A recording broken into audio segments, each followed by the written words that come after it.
Alex Noble. Welcome to Roll with the Punches. Thank you for having me. Ah, you are very welcome. What a great name, Alex Noble. Do you feel very noble? I try to be noble. It is a pretty cool last name. I was literally thinking about my last name the other day. I was like, searched up the definition. It was like, um, a person of high character. I'm like, wow, that's pretty cool. It suits you. Mind Yeah, you, Tiffanee Cook, I don't know how many people would agree that Tiffanee Cook is the right surname for me. sounds pretty Aussie. I like That does sound pretty Aussie, and that suits me. Hey, it. thank you for coming on the show. I'm really pumped to speak to you. I've been watching a bit of your stuff online, and wow, I can't wait to dig into all things mindset and the stuff you've been through. I'm just going to view life through your eyes for the next hour or so.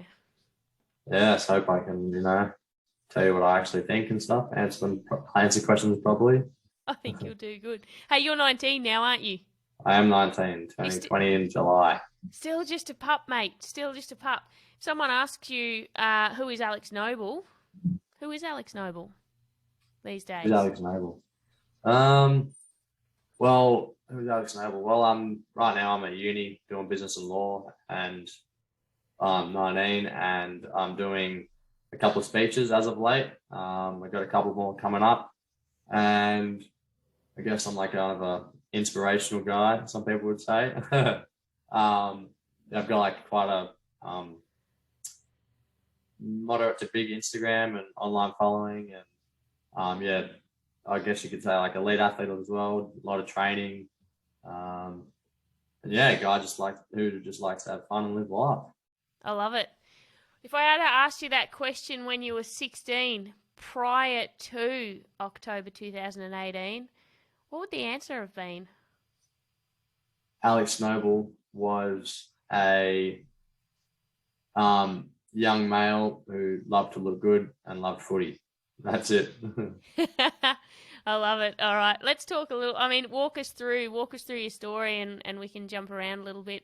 But yeah, share with my listeners and myself about that day. Okay, so I'll start prior to October 2018. So like my whole life when I was a young kid and a teenager up until 16, I was pretty much I was pretty dedicated, good athlete. I thought I was pretty good looking, just dedicated my whole life to just footy, trained like, I don't know, like 10, 11 sessions a week, just training footy, morning, afternoon, night. And yeah, just wanted to play professional footy. And other than that, just, yeah, like to look good, like to party, hang out with mates and try to, get the best chicks. Yeah. Yeah, but pretty much my whole life was like revolved around myself. And I was pretty egotistical, like as young teenagers are, but I was probably like the epitome of that. And I got a couple of stories of like, I remember I was just reflecting the other day how I was like, what I was like, and some stories.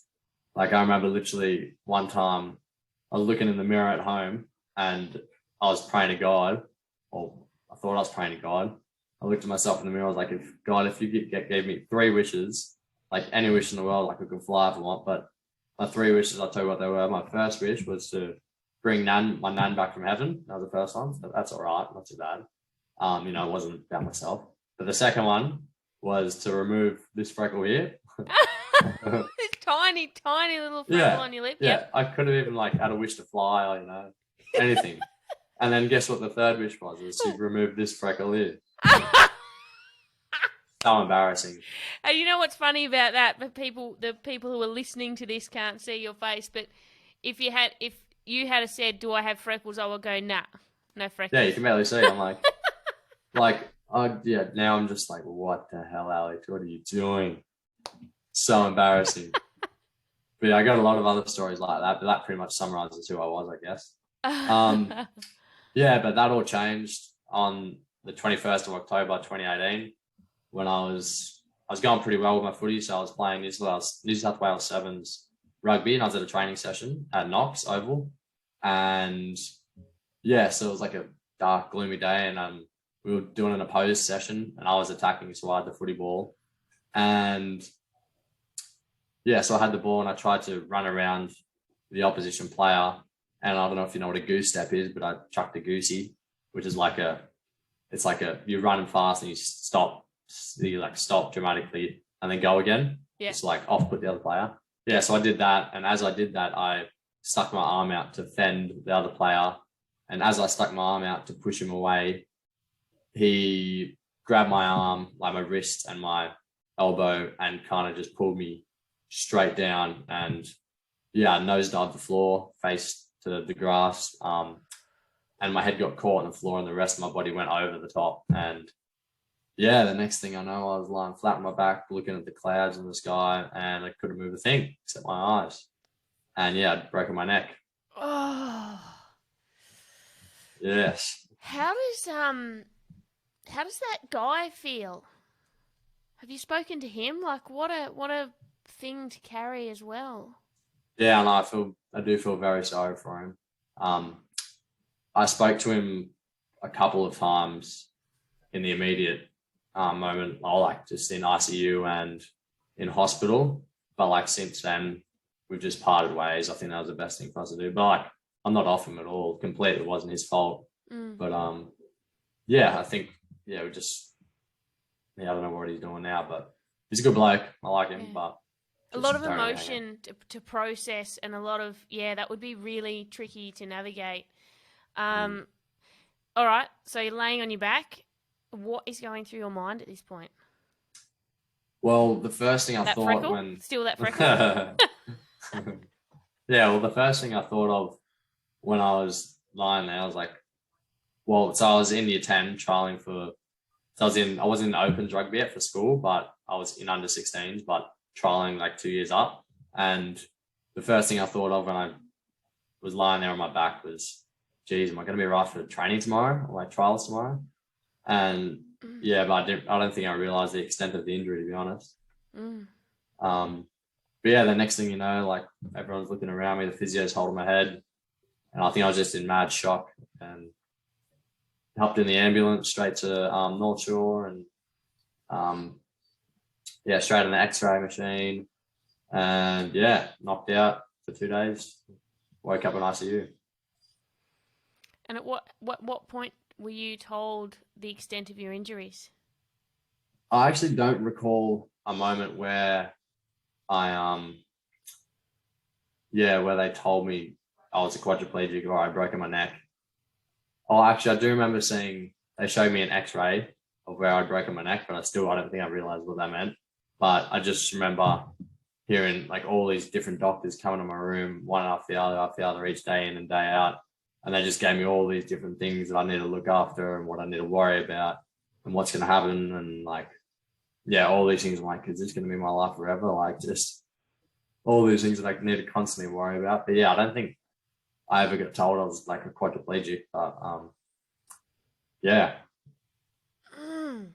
Oh, so many questions. That is brothers, sisters, family. Who's around you at this time?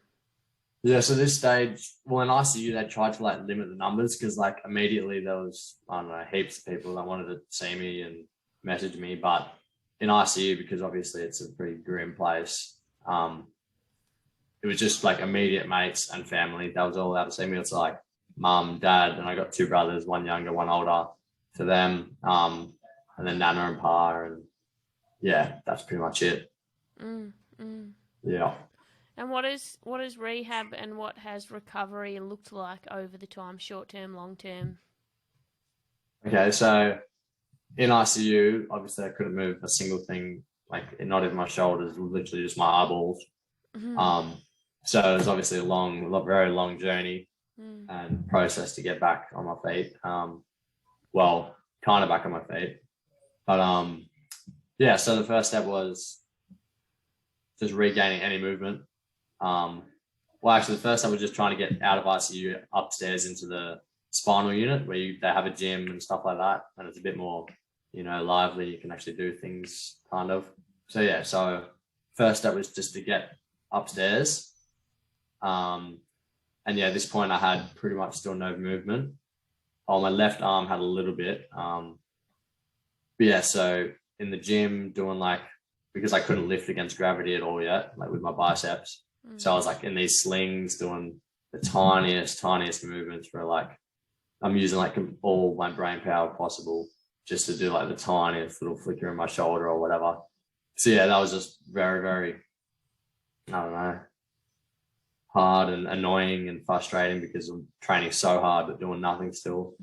But yeah, I've always, well, as of late, like since I've learned the power of just focusing on the small steps, focusing on like the small manageable tasks, and then after a while you just keep rolling with those punches, going through, rolling with punches. You can see that. I like it. Yeah. Boom. And then yeah, after a while, that like the goal that once seemed so overwhelming and so far away and so hard to get to, after a while you just keep going through those little steps and eventually you make it. And yeah, that's how I've learned to approach my goals and tasks. And yeah, now I'm got full movement of my arms pretty much, not my hands. I can't move my hands, but yeah, like I can move my arms completely, and I'm even standing up with a bit of assistance. So yeah, come a very long way. And, yeah, that is amazing. Tell me about the process of how it felt like for someone who was such a keen athlete that spent so many hours doing what you do and had really great potential in what you did. What was it like shifting to a place where, like you just indicated, the mind was doing most of the work? Like, how do you rely on when your body is now a completely different thing than it was before, and you're relying on your mind to make these teeny tiny movements? How was that experience? Yeah, it's a lot harder. Like I remember training before and like just physically training, like yeah, it's still hard, but it's nowhere near as hard as my training nowadays because I'm literally just all brain power. And, yeah, like the main thing is obviously when I was training before, or like everyone else going to the gym and stuff, like you go to the gym, you get on the bench press, you might do like 50 kilos the first week or two, then you might get up to 55 and then 60, and then like a couple months later you'll be doing like 75. But like I've been doing bicep curls for 3 years now and I'm still on 1 kilo.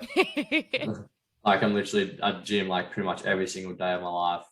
Wake up, go to the gym, and I'm still on 1 kilo on my right. But then, yeah, so that's the main thing. Like waking up and turning up to the gym every single day when you don't see improvements. That's when you got to be resilient and persevere. Like you're training so hard but not seeing any results. That's what really can get you down. But then I look back to hospital. And I remember like I was in my power chair, obviously, because I was like couldn't move anything.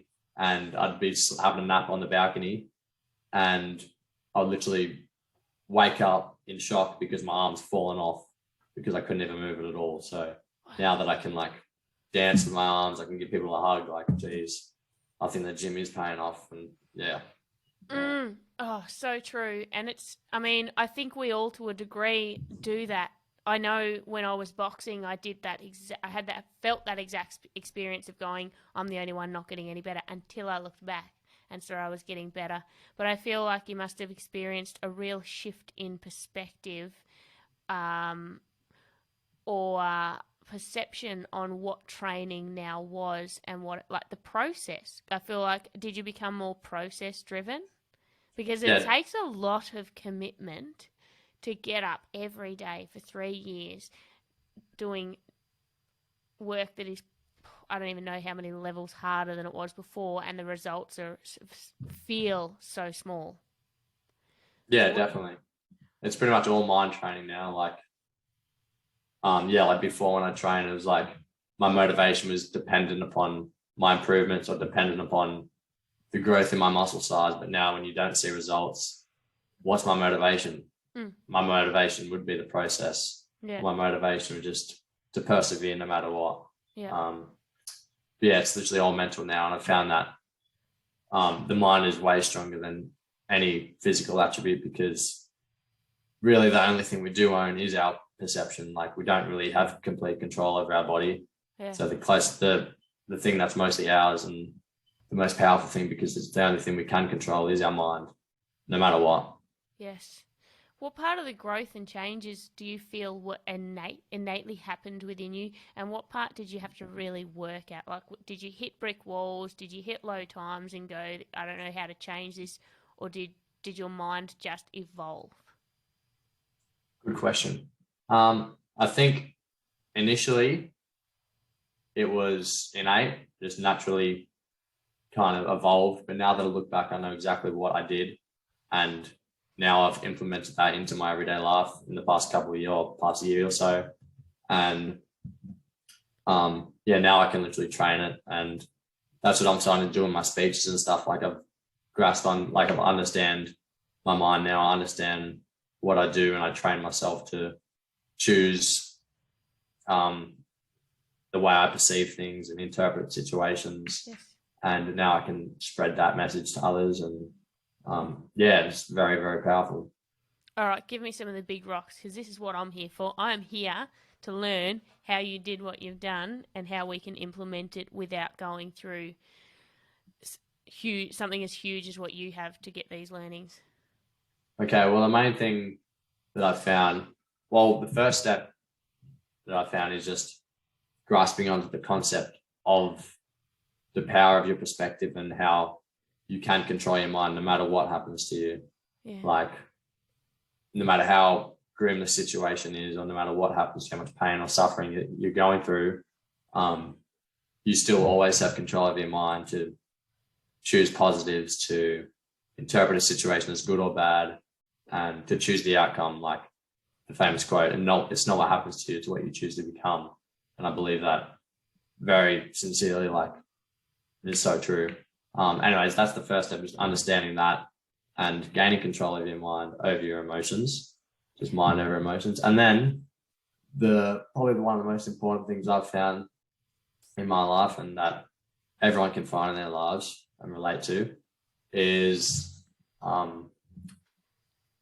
rather than pursuing happiness, the powerful thing to do, or the most important thing to do, is serenity of mind. So like peace of mind and being in a constant, stable state of peace, because that's how you become resilient, I've found, not pursuing happiness or anything like that. So in order to be resilient, you need serenity of mind. And the way I found serenity of mind, and I think the way most people could find serenity of mind, is through gratitude.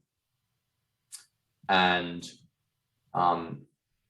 so not only being grateful or happy during the good times, like when you're hanging with your mates or everything's going well, you just, I don't know, got a pay rise, or your family's all good, everyone's healthy. So not being grateful for those times, because everyone can do that, right? Like, oh, thank God for this moment.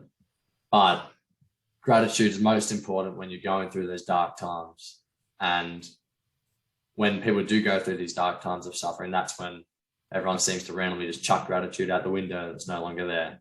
But really, these moments is exactly where you do need gratitude, and that's where gratitude is most powerful. So if you can constantly find gratitude, even through those dark times, that's where you'll find strength, and that's where you'll find serenity of mind.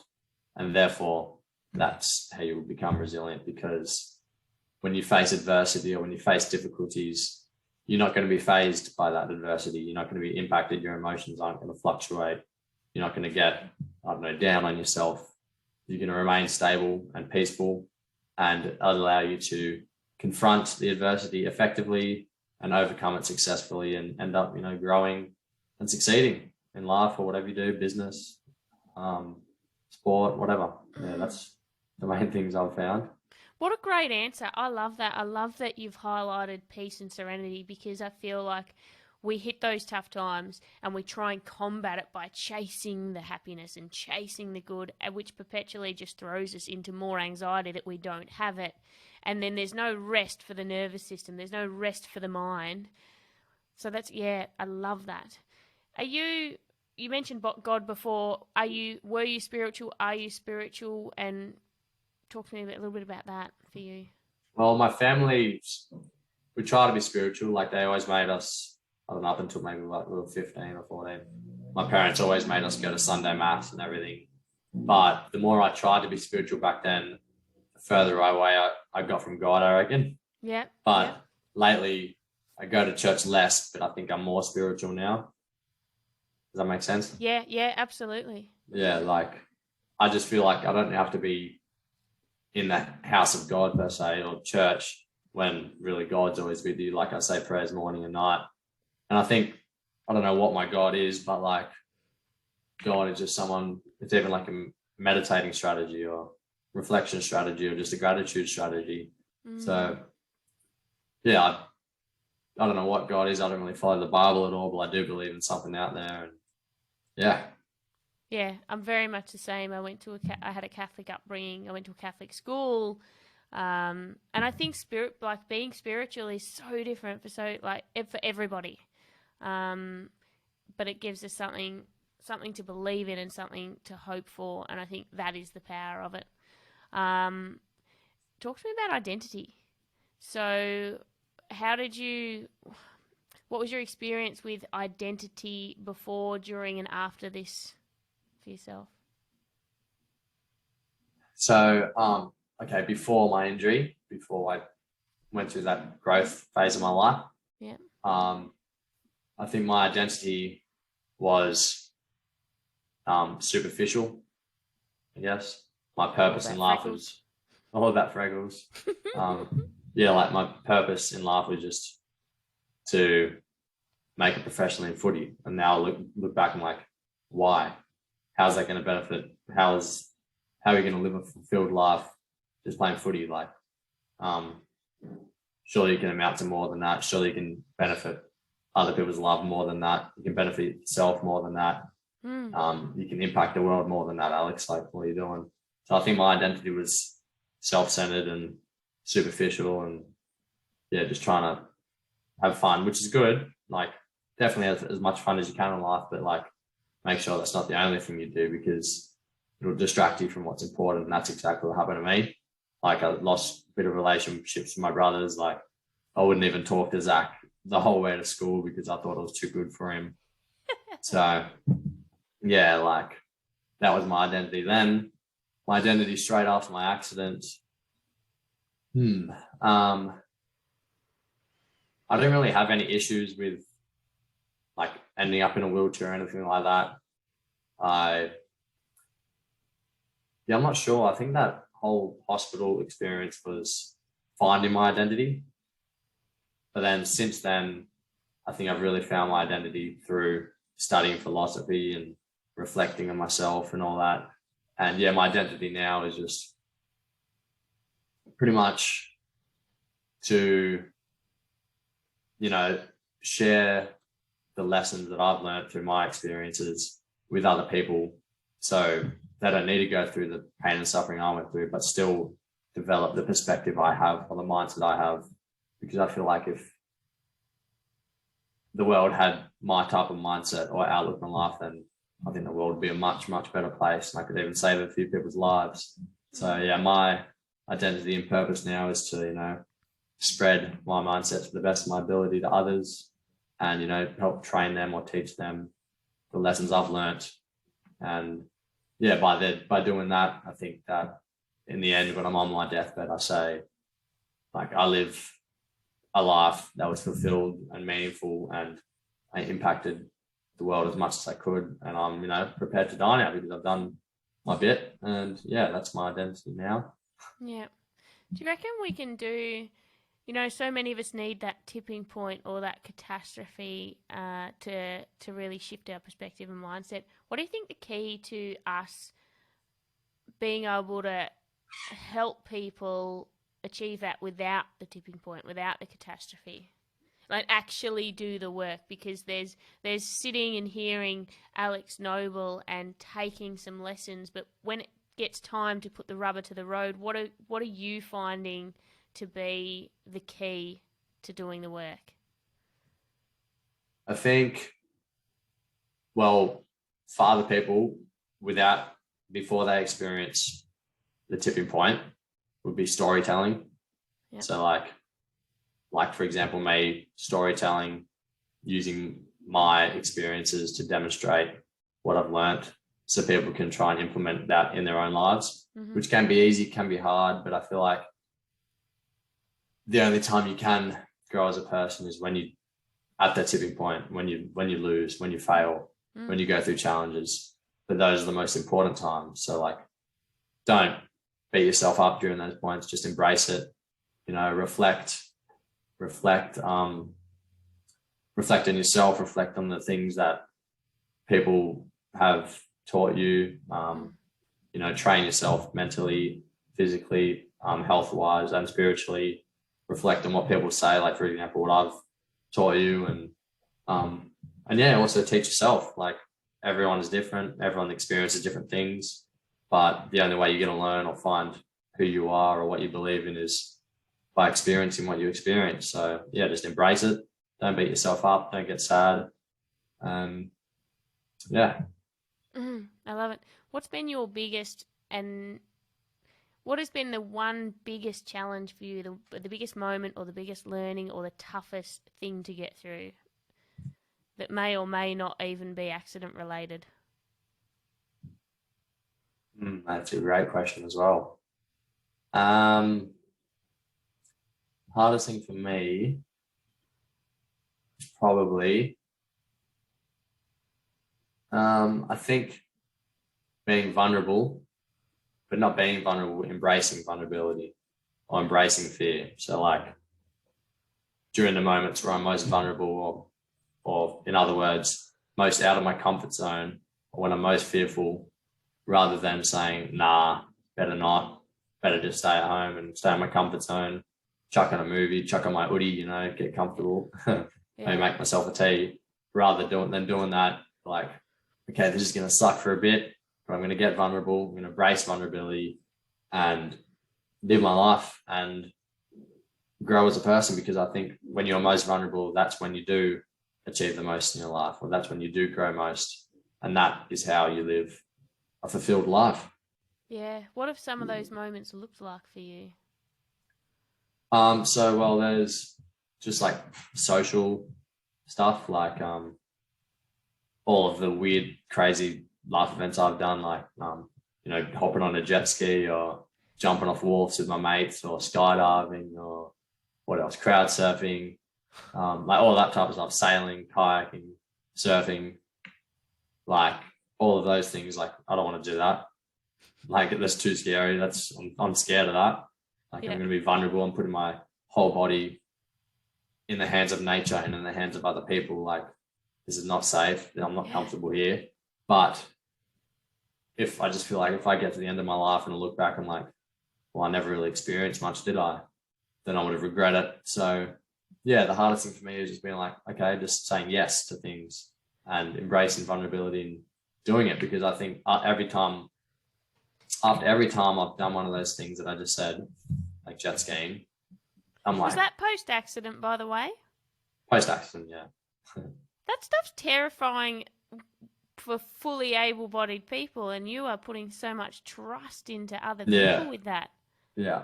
I got way more of those to come, but yeah, so I think every time, like after every time I do one of those, I don't know what you call sports or whatever it is, that's when I'm like, wow, that was sick. Like, that's when I've grown most as a person, and that's when I've achieved the most, and, you know, experienced life to its full potential. So yeah, I think that's the hardest thing for me, but I've learned just to embrace vulnerability. And I've got more examples, like studying. Like, I was never even going to really go to uni. I wanted to drop out in year 10 to play footy or whatever. But now, like, my deputy of students at school when I was in year 12, he came up to me and he was like, one lunchtime I was watching the boys play footy, he came up to me, he goes, Alex. I'm like, yeah. And he goes, you should study law. And I'm like, no thanks. Like, there's no way I'm going to be able to do that. I can barely read. But I was like, I went back home that night. I was like, reflected. I'm like, well, what if I did law? What if I graduated with a law certificate? I'm like, all right, well, I'll do it then. Like, I was scared before doing that, but I'm like, embraced vulnerability and did it. And that's how I'm growing. How's study going? It's going all right. Yeah. It's not, yeah, I got through the first year pretty well. Got good grades. So, as I can say, like, I've achieved more than I thought I would. So, yeah. Yeah, amazing. I had another question and I've completely just forgotten it. I talk too much. Sorry. No, I think 1,000 things at once. That's the problem. Oh shit, what was it? Don't worry, I'll edit this out so it doesn't sound hideous in the episode. Um, oh, it was. I feel like. Do you feel like your life is richer after this experience? Because, and the reason I ask that is, you know, how you're describing that focus on yourself as an individual pre 2018, but now everything that you do is like there's this relationship building and there's this connection with humans and there's this vulnerability and there's all the undertones of that you know that stuff runs deep. Yeah, definitely. Like, as I said before my accident, it was all superficial and, you know, not genuine, not meaningful. Like, yeah, I love my family and stuff, but for all that aesthetics and stuff, like, yeah, but now, like, there's a lot more meaning in everything I do and my philosophies and all that. So, yeah. What else is on the bucket list? What else is on the bucket list? Well, throwing yourself out of planes. Yeah. Well, I got a lot more of those. Like, my mate got me a, I think it was a birthday or maybe Christmas, gift, and it was like, I get like, I don't know, an hour in a supercar, like a Formula One car or something. Oh. Yeah, and then there's like jet boating and what else? I really just want to travel a lot and experience all different types of countries and things in different countries. That's definitely stuff. But goals wise, like, I think I got like 2 paths. It's like doing business at law at uni and getting into business and succeeding there. That's one of my goals on the bucket list. And the other one, which is a main one, is like my speaking and my sharing my philosophies to as many people as possible and connecting with different audiences and trying to benefit society as much as possible, I guess. That's the main bucket list. I love that. Do you think you'll ever get into kind of one-on-one coaching or mentoring around that?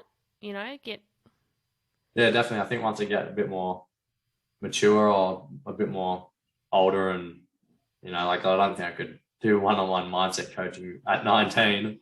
Like, surely not. Well, I think you've fast-tracked a lot of things. You know, when watching a lot of your talks that you have given online and just reading your content on your website, you know, reflects you know, I immediately went, this guy has got stuff in his mind. It takes years. I think you would underestimate the experience that you've had and the knowledge that you have to pass on already. Yeah, well, yeah, that's one of my goals, you know, just pass on as much as I can, because I feel like God's blessed me with my situation, and I've learnt so much through my blessing, and I think it'll be rude if I hold it all to myself. So, yeah, my goal is just to spread it as much as possible. If that's one-on-one mindset coaching, if it's coaching in business, if it's doing keynotes to thousands of people, either way, I'm just benefiting others, and that's, yeah, my goal. Does that terrify you? Yep. How do you manage your mind in the middle of that? Well, that's literally like the embracing vulnerability, like I was talking about. Yeah. That was the main thing. Like, my first keynote, well, I did my first ever keynote, public speaking, was in front of 800 people. and yeah, I was like, yeah, anyways, I'll get to the next one. So my second big keynote was to 6,000 people. And online there was 100,000 people, so 106,000 people. My second ever keynote, and before they asked me to do it, they came to my house. These 2 ladies who were hosting Stand Tall, and they were like, "Alex," they proposed the idea to me, and I'm just like, "What? 6,000 people? I did not want to do that at all." So, like, the easy option would have just been like, "No, thanks." Yeah. Like, I'll pass. But then, yeah, embracing vulnerability, like I said, I was like shit scared of it, but I was like, yes, I'll do it, because just, you know, live life to its full potential. And this is, yeah, now I'm living for a purpose. So, what did you learn about yourself going through that when you did that? How, you know, when you finished that and you reflect on it, how old were you? What year was that? That was last year in June, I think. Yep. So I was 18, or maybe just 19. Yep. And how did you go? You did the talk and you look back and you go, did this good, did this bad, felt like this, felt like that? I actually really haven't watched. I've watched little segments of what I said, but never watched the whole thing. I kind of based it off the audience because that's who I'm talking to. So all that matters is their feedback, and I haven't heard anything bad yet. So I think it was good. Tell me about, is it Carly and Glenn, mum and dad? Kylie, yeah. Kylie. Yeah.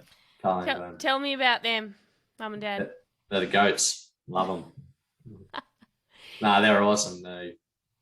They're just the most supportive, loving people ever, and I couldn't wish for any other type of parents. Yeah, they've been awesome every step of the way through, and we're going strong. Yep. Are you more like mum or dad?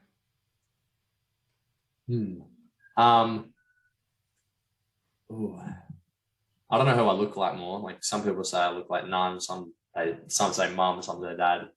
But I think like mentally, I think more like dad. Yeah. But I think a bit more like I've talked a lot this podcast, and mum talks a lot, so maybe mum. I don't know. With chatterbox. What's if you could, obviously, I feel like you wouldn't change anything. You wouldn't go back and change anything. If you could go back to any stage or any age, any stage of life and tell yourself a message or a lesson, what age would that be and what would you tell yourself?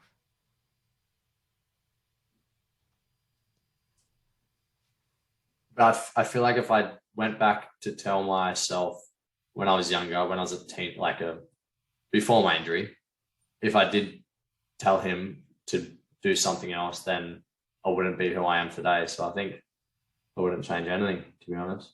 Obviously, I prefer to not have an injury, but if I didn't have the injury, I wouldn't have these philosophies. So, yeah, I think it was all needed, but I definitely obviously prefer to be able-bodied. But, yeah, I don't have any regrets. You've got such a strong mind. As humans, we're hardwired for negativity and we're hardwired for comparison, and there's so many of us who, even in our own situations, or if we were in your situation, we'd be looking at the stuff we can't do and the reasons we're not the same. And I just there's no sense of that with you at all. I feel like there's no regret. There's no, you've just focused on what you can do, and it's incredible. And I think that we all need to learn that. I think we all do this, even when there's not great amounts of adversity in our lives. We still look at the stuff we can't do or look at the stuff we're not good at that other people are.